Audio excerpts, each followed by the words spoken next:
Bonjour à tous, j'espère que vous allez bien. Je vous retrouve cette semaine avec plaisir pour le 107e numéro du podcast Entre deux mondes. Podcast dans lequel je vous apporte ma compréhension subjective des mondes invisibles, compréhension acquise au travers d'échanges avec des médiums, des thérapeutes divers et variés, et surtout au travers de mon métier, celui de praticien en hypnose transpersonnelle. Aujourd'hui, dans cet épisode, nous allons revenir sur les questions qu'on peut se poser autour de l'accompagnement de nos guides spirituels. Avant tout, et comme depuis quelques épisodes, je vous diffuse un extrait de séance d'hypnose transpersonnelle, extrait avec médium, et cette médium en l'occurrence c'est Virginie Leparquier, connectée à l'énergie de la consultante, et qui va nous parler de l'accompagnement des guides de cette personne. Cet extrait est composé de deux moments distincts. Le premier en tout début de séance, durant laquelle la médium n'est pas encore hypnotisée, et nous explique ce qu'elle a déjà pu recevoir, ce qu'on lui a déjà envoyé comme information concernant la consultante. Et le second, cette fois-ci sous état d'hypnose, durant lequel nous allons approfondir cette information, c'est-à-dire l'accompagnement des guides spirituels de la consultante.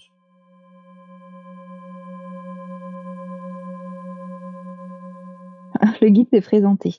J'ai un sportif de haut niveau, assez endurant, mais je le vois vraiment, c'est quelqu'un d'entraîné, quoi. Il a vraiment l'endurance, c'est vraiment du haut niveau. C'est pas juste quelqu'un qui va courir le dimanche, quoi.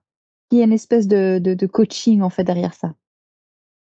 Et en termes de guide, du coup, il y a ce guide-là. Oui. Je demande si on peut m'en montrer des guides supplémentaires. S'il y en a. Oui. Il y en a un qui me donne l'aspect comme d'un pape ou d'un prêtre, je sais pas comment dire. Oui. Tu sais, qui est plus dans le confessionnal, il vient de sortir. Un être très sage, très presque philosophique un peu. Du coup, Lui, il intervient sur quel domaine de la vie de Chris? lui, il est plus là pour faire le point, faire des bilans. Tu sais, quand elle s'arrête à un moment donné et qu'elle fait un peu le bilan sur tout ce qu'elle a fait et vers où elle doit aller. Il est là dans ces périodes-là de réflexion. D'accord. Le guide de l'introspection. Ouais, voilà. Là, j'ai une femme un peu plus aventurière. Tu sais, un peu avec longue robe et qui pourrait monter à califourchon sur un cheval. C'est la guide aventurière. D'accord. Qui se manifeste dans quelles occasions? Quand c'est le moment d'entrer en action, de sortir d'une zone de confort, d'aller un peu à l'aventure, en terrain un peu inconnu. Elle vient te donner ce courage-là. Ok. Donc, deux guides en plus du premier guide qui s'est manifesté à nous durant toute cette séance.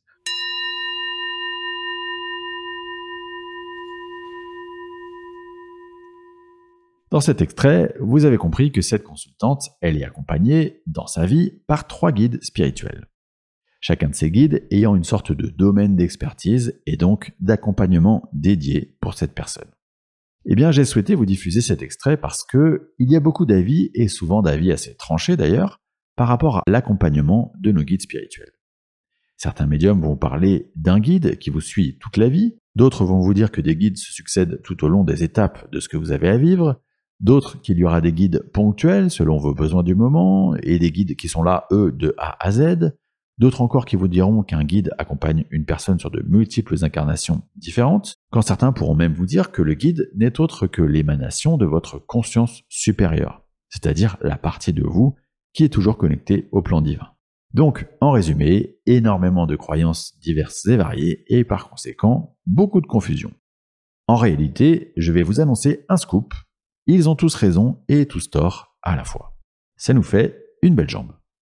La vérité, ma vérité bien sûr, c'est qu'il n'y a pas un schéma unique, jamais. L'accompagnement de nos guides, c'est un peu comme notre couleur vibratoire, notre identité d'âme, elle est unique. Elle est unique et en même temps connectée au tout d'une certaine manière. Donc, certaines personnes, comme la consultante de cet extrait, vont avoir plusieurs guides avec des compétences particulières. D'autres vont avoir un seul guide durant toute leur vie, et certaines autres n'auront pas à proprement parler de guide, mais plutôt un accompagnement réalisé par des défunts dont le plan vibratoire sera suffisamment élevé. Je m'arrête une seconde sur cette idée. En fait, il faut bien comprendre que ce qui permet à notre guide de nous accompagner, que cet accompagnement il soit durable ou ponctuel, c'est sa vibration, ou fréquence vibratoire. Sa fréquence vibratoire, c'est un peu finalement la somme de toutes les expériences incarnées et désincarnées qui ont été les siennes, et donc la sagesse acquise grâce à cette expérience. Il y a disons une sorte de fourchette de fréquences vibratoires parmi les guides. Certains guides sont, on va dire, au stade débutant, quand d'autres sont beaucoup plus expérimentés. Donc certains guides vont eux-mêmes être accompagnés d'autres guides plus expérimentés, dont le rôle sera d'être une sorte de tuteur pour eux. Eh bien, certains de nos défunts, dont la fréquence vibratoire tend à se rapprocher de celle des guides, vont pouvoir demander d'accompagner une ou plusieurs personnes incarnées. Et donc, quand un médium va se connecter à l'énergie de ces personnes, elle n'aura pas affaire à des guides, mais uniquement à un ou à des défunts. C'est exactement le cas d'une consultante que j'ai eue en séance il y a quelque temps. Cette personne, elle est sur un chemin d'éveil spirituel depuis de nombreuses années, elle a fait beaucoup d'expériences par elle-même, directement ou à travers des médiums, et elle s'étonnait de voir que tout le monde parle de guides alors que personne n'a jamais pu capter les siens. Eh bien, en séance, c'est son fils défunt qui est apparu et qui nous a concrètement expliqué que c'est lui qui avait souhaité jouer ce rôle de guide et d'interface, lui-même étant aidé par d'autres guides de son côté. Bref, tout ça pour vous dire qu'il est important de vous enlever de la tête ces croyances relatives aux guides spirituels. Sachez que, quoi qu'il arrive, vous êtes toujours parfaitement accompagné, et pas forcément que par des guides. Il n'y a jamais personne qui soit livré à elle-même dans une incarnation sans accompagnement. Parce que l'expérience qui est l'incarnation sur Terre, avec notamment ce voile de l'oubli qui nous frappe d'amnésie dès l'entrée en incarnation, eh bien cette expérience, elle ne pourrait pas se dérouler de manière fluide sans cet accompagnement. N'oubliez pas que les croyances des personnes que vous allez consulter, c'est-à-dire des médiums ou des énergéticiens qui sont connectés, eh bien ces croyances, elles vont aussi nuancer, filtrer leur réalité. En clair, si vous consultez un médium et que ce médium, dans son schéma de croyance, il y a un guide pour tout le monde, eh bien il est très probable que de l'autre côté, on lui amène un guide pour chaque consultant. Nos croyances créent notre réalité.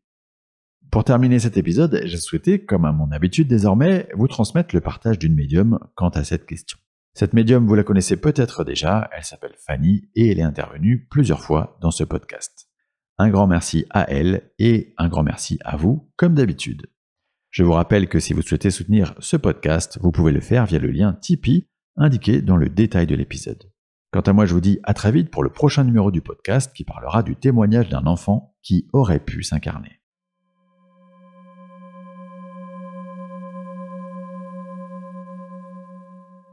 J'ai constaté lors de mes guidances qu'on peut avoir un ou plusieurs guides.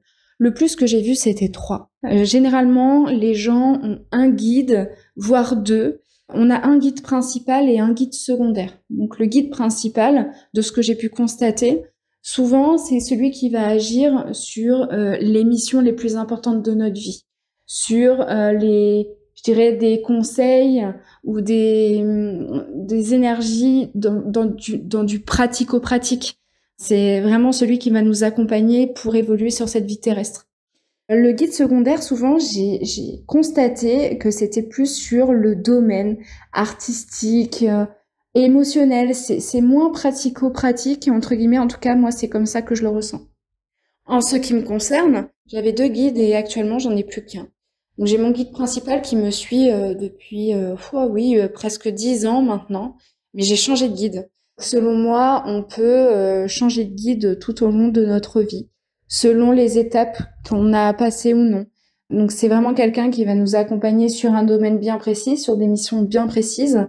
Et dès que celui-ci a, entre guillemets, achevé sa mission, il va laisser la place à un autre guide qui prendra le relais pour nous aider à évoluer sur les missions à venir.